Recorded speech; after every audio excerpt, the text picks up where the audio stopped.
Maganinmu da muke buƙatar a mana fashin baki a kai shine idan Bahaushe ya ce a bari ya huce shi ke kawo rabon wani, me yake nufi? To ni dai a iya tawa fahimta. Abin da na fahimta shine idan mutum ya ce da kai a bari ya huce shi yake kawo rabon wani. Kamar kai ne ka samu dama ya kamata ka yi amfani da ita ko kuma ka samu wani abu wanda ya kamata ka yi shi a uzurce sai ka kawo shagala ko kuma ka ɗan yi delayin har wani ya zo ko kuma a samu wata matsala. Abin da na fahimta kenan. Kamar jinkiri haka yawa. So Anas, yanzu idan muka ce a ka saƙa mana wato ainihin jimla da wannan karin magana ta a bari ya huce shi ke kawo rabon wani, yaya za ka iya samun ita a jimla? A jimla kamar in baka ita a dunkule kenan. Iya abin da na fahimta dama ce kawai in ka samu kai amfani da ita, idan kai irin jinkiri haka ta kubuce to shi kenan kuma dawowarta yana da wahala. Yawwa kai tsaye kana tare da Yusufa. Ai dama wana ka tambaye ni kuma na gaya maka shi. Da ake cewa a bari ya huce Allah ka rabon wani, abinci ne aka aje za ku ci ko ku biyu ko ku uku. Sai kuka ce yayi zafi a ajiye shi ya sha iska. Idan ya huce to ba ku ci ba sai Allah ya kawo wani naku a ciki. Kaga idan koda ya huce tare za ku ci. Kaga rabon shine ake cewa a bari ya huce, shine ake cewa Allah yake kawo rabon wani. Kaji inda lokacin da kuka da zafinsa kun cinye wa'annan mutanen suka zo to kaga ba rabansu. To ai ne yanzu sai kuma ka faɗi wani abun. To an ce duk juma'a da za ta yi kyau daga laraba ake ganewa. Duk abin da zai zo mai kyau ba hauhe dai ka san faɗa yake a baka. Amma daga laraba duk abin da zai zo da ake cewa juma'a mai kyau daga laraba ake ganewa, har laraba har juma'a kuma har alhamis kai har Allah ya kawo juma'ar, to ana ake gane abu mai kyau. Ok, kana tare da Idris mai nama dangi kebis. To na'am. Yau karin maganar namu ne shine wai idan Bahaushe ya ce a bari ya huce shi ke kawo rabon. Ana baka ka cinye yanzu.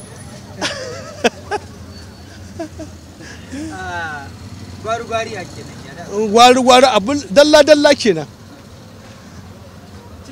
Yawa gwari-gwari abin da ake nufi dalla-dalla a fitar ma nan da nan da nan da nan ka gane shi ne gwari-gwari.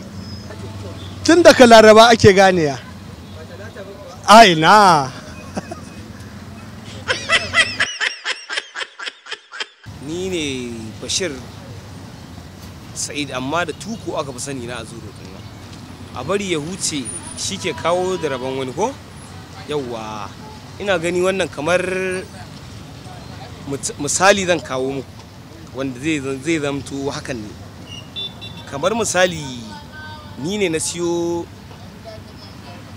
abinci zan ce ko ba haka bane, to da na siyo abincin nan ni da kai na siyo abincin nan ka gane ai, sai ka nuna ai mu ci abincin nan sai in ce a'a mu bari dai tukunna ya dan ƙara wani dan yan mintuna haka dai tukunna a ci abincin nan, to sai ka ce a bari ya huce shi ke kada rabon wani, saboda wani zai iya zuwa yayin da muka tsaya muna jiran nan shi kansa kuma abincin ba koshi zamu ba.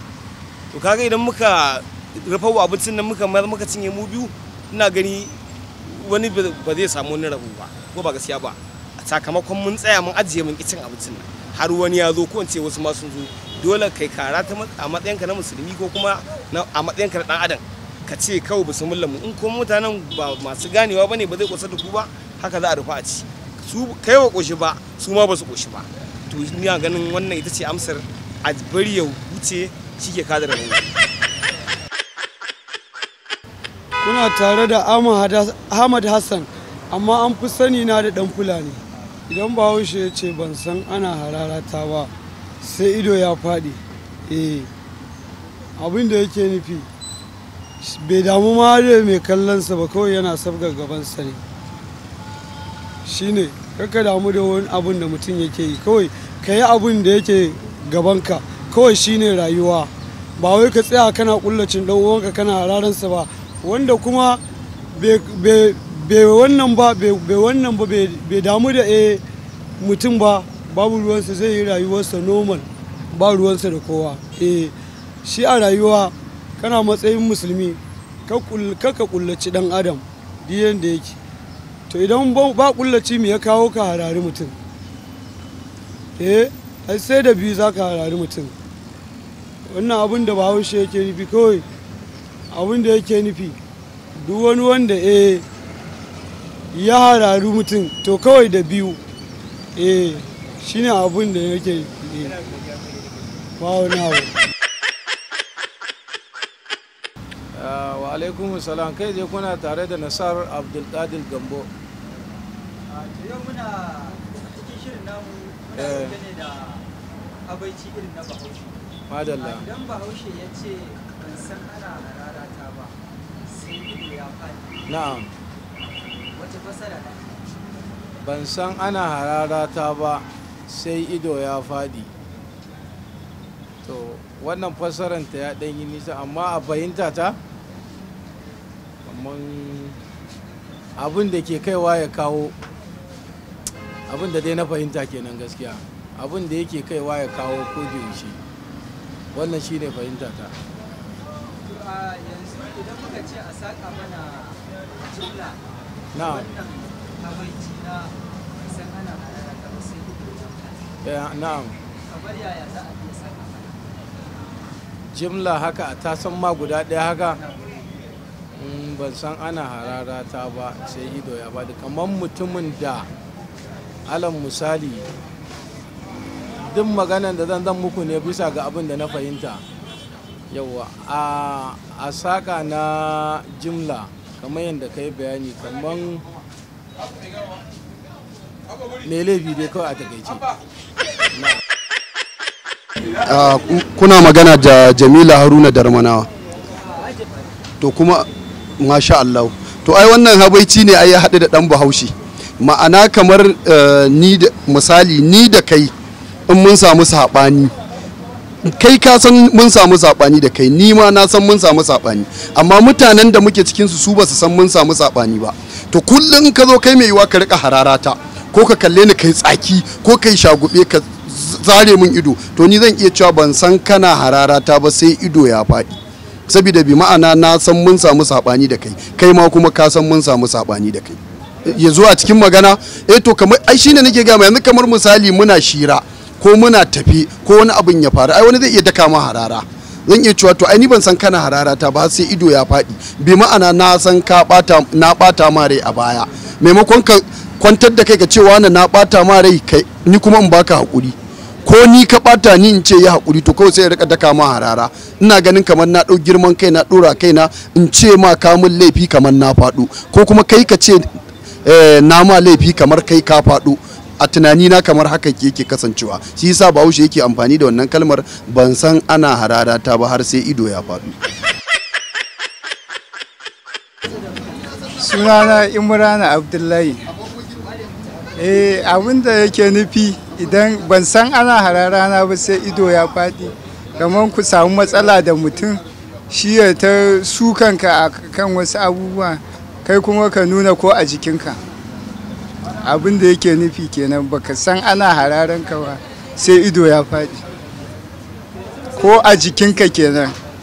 In zan gina jimla da wannan kalmar, to kamar mutum ne ku samu matsala a harkoki haka, kai ka nuna ko a jikinka, yadda kuka saba gudanar da abubuwan ku tare, ko da babu shi sai ka ci gaba da gudanarwa, shine kai ko a jikinka. Wa alaikum salam, kuna tare da Muhammad. To ni dai a fahimta ta yana nufin ko mutum yana ma hasada ko waye irin dai wannan abubuwan, so shine zaka iya gaya mai wannan magana, ban san ana hararata ba sai ido ya faɗi, shine dai ni abin da na fahimta.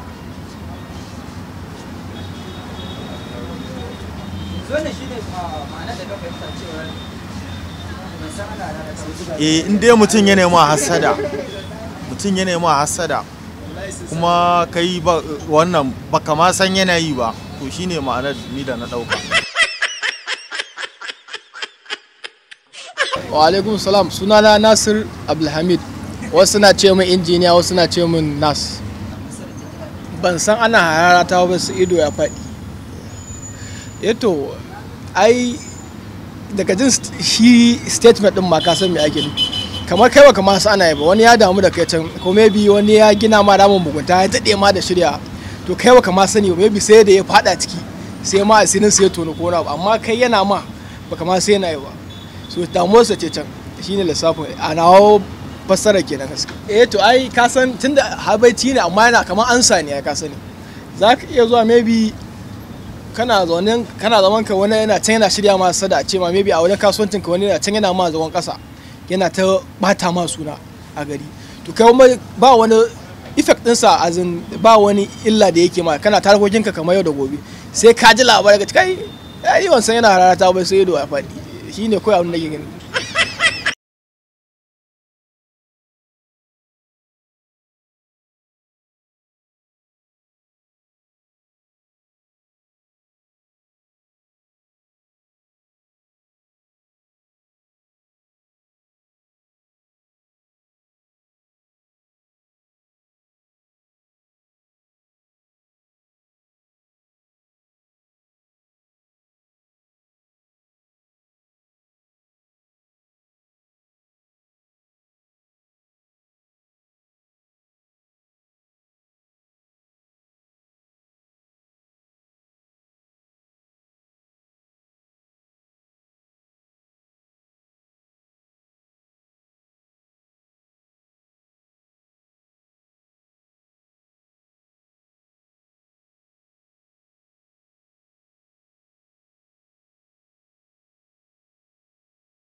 So